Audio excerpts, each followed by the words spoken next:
Mas Umam, kalaulah kita melihat pertemuan antara Presiden Jokowi dengan Ketum Partai Nasdem dan juga membuka upaya untuk mengajak masuk ke dalam koalisi pemerintahan Prabowo Gibran jikalau memang nanti dilantik.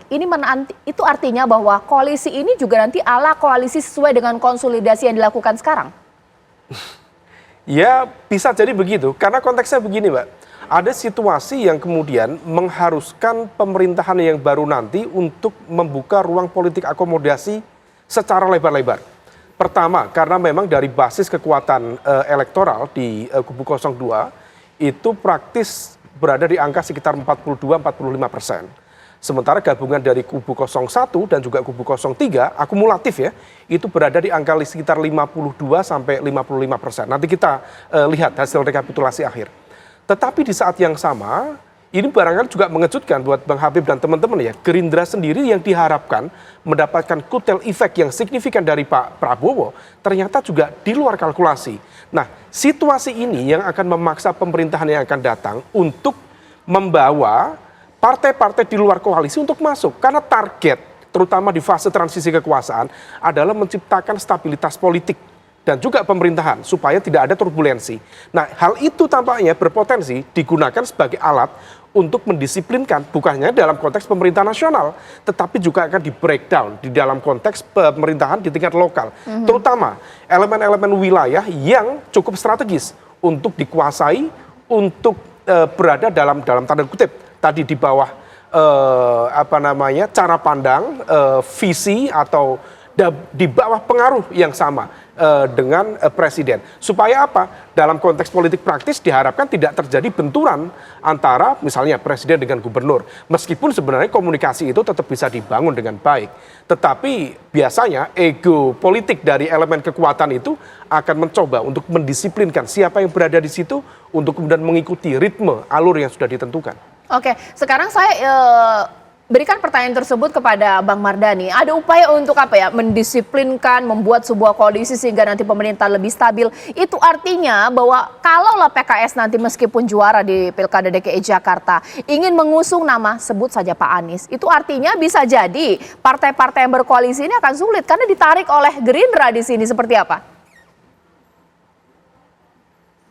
Iya, kemungkinan selalu ada, Cak. Dan PKS akan terus mencermati karena kebetulan ya dengan kemenangan di 2024 ini PKS merasa amanahnya betul-betul mencari gubernur yang betul bisa memajukan Jakarta. Dan tentu dengan kelenturan yang ada selama ini fikih Pilkada PKS lebih lentur. Kita banyak berkomunikasi. Sekarang pun sudah ada komunikasi yang dilakukan, tetapi tetap keputusannya di Majelis Syuro. Dan buat PKS siapapun yang diusung pastikan membawa manfaat bagi masyarakat Jakarta. Bisa gitu berkoalisi dengan PDIP mungkin ya? Terbuka kemungkinan?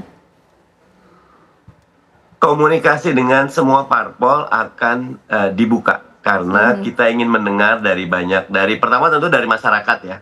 Dan dari para ulama dan para habaib, apa pesan mereka, karena PKS kan partai Islam, sangat mendengar apa kata para ulama dan habaib, baru kemudian kita dengar apa kata para stakeholders parpol yang ada di DKI, kemudian baru kita akan musyawarah Majelis Syuro untuk menetapkan yang terbaik, insya Allah. Mas Habib, ketika Partai Gerindra berupa untuk mengajak partai-partai masuk koalisi, tapi langkah ini juga sudah diperhitungkan oleh PKS ya, memilih langkah cermat juga. Bisa juga kami berkoalisi dengan PDIP mungkin, bagaimana? Ya, makanya semua kemungkinan terbuka. Ya. Bukan nggak mungkin juga PKS berkoalisi kembali dengan Partai Gerindra, ya baik di tingkat nasional maupun di menjelang Pilgub DKI ini. Jadi sebetulnya komunikasi politik itu nggak pernah beku antar partai-partai politik. Kita selalu berkomunikasi dan relatif bagus ya. Jadi semua kemungkinan, segala opsi pasti terbuka. Yang jelas masing-masing partai politik tentu kepentingannya mengajukan calon yang berpotensi menang. Itu. Nah, kita belajar dari banyak pilkada, banyak pilpres ya. Kita paksakan misalnya kader kita kalau memang istilahnya nilai jualnya nggak bisa dipaksakan, nggak bisa juga, gitu kan ya. Dan waktunya ini kan sebetulnya singkat. Kita belum pernah punya pengalaman jarak antara pilpres dengan pileg yang sesingkat ini. Hanya beberapa bulan. Jadi konsolidasi saat ini belum selesai. Kalau toh Pak Prabowo dinyatakan sebagai presiden terpilih, ya, konsolidasi di tingkat nasional juga belum tentu benar-benar sempurna, ya. Ketika kita harus menentukan pilihan. Nah, yang mungkin ya adalah melanjutkan situasi yang sudah terbangun selama ini. Kan masuk akal, sudah nyaman dan sudah terbukti menang timnya, tinggal dicari sosoknya siapa yang mempunyai nilai jual. Oke, Bang Rusli, kalaulah mungkin karena di sini tidak ada PDIP ya hadir malam hari ini, jikalau memang koalisi yang dibentuk oleh PKS mengajak partai-partai lainnya bergabung dan koalisi yang dibentuk oleh Gerindra mengajak partai-partainya, P3 mau kemana sih? Nah itu, siapa yang lebih menarik ini? Posisi P3 sambil memastikan menghitung suara kita yang dapat di Jakarta, sambil melihat sosok-sosok yang muncul. Dan soal koalisi tentu dinamis gitu ya. Tentu kita ingin menjaga juga koalisi di Pilpres. Nah lalu ini kan serentak juga. Jadi P3 tidak hanya berpikir DKI. Saya boleh pantun dulu ya? Boleh. Ini terakhir kan, Riau. bukan Riau. Selada, Semarang Selada. Ini dari Riau. Cakep. Tapi Selada di Simpang 4. Cakep. Bukan pilkada, Semarang pilkada, tapi ini pilkada serentak. Di 2024. Gitu. Jadi karena itu memang kita berfokus pada memastikan DKI dapat kursi berapa, kemudian DPR RI. Nah, karena kita posisinya kan ini posisi partai menengah ya, yang tentu kita ingin melihat sosok bagaimana Jakarta lebih baik di masa depan. Apalagi tadi menarik kan, PKS menyebut misalnya calon presiden Pak Anies kan akan disebut lagi ke DKI. Ini kan menarik untuk menjadi bahan pertimbangan P3 termasuk Ridwan Kamil, yang lain-lain juga gitu. Karena itu P3 kan ada mekanisme kita. Nanti kita bawa ke Rapimnas sambil juga menerima masukan dari DKI Jakarta sendiri. Gitu. Oke, ibarat pantun juga ya Mas Umam ya, jalan-jalan ke Jakarta, jangan lupa membeli cenderamata. Seperti apa peta koalisi DKI Jakarta, bisa 3, bisa 2. Nah Mas Umam, gimana tuh? Ini anak Medan ini. Ini dari Medan juga. Mas Umam, mungkin nggak sih bahwa ini adalah koalisi head to head pertarungan antara PKS, dia mau menang kali ini, tapi juga Gerindra seperti apa? Iya. Kunci akan ditentukan oleh PDIP.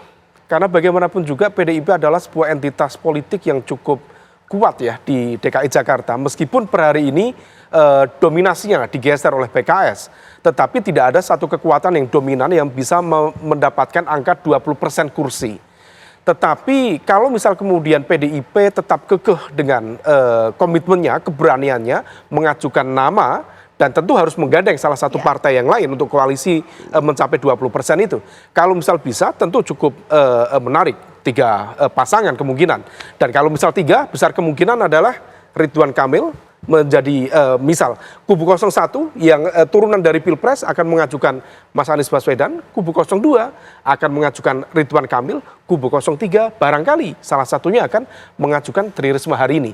Tapi kalau misal ternyata PDIP punya kekuatan, punya kalkulasi yang berbeda, untuk kemudian melebur dengan kekuatan yang lain, mungkin mendapatkan posisi di nomor 2, bisa saja head to head.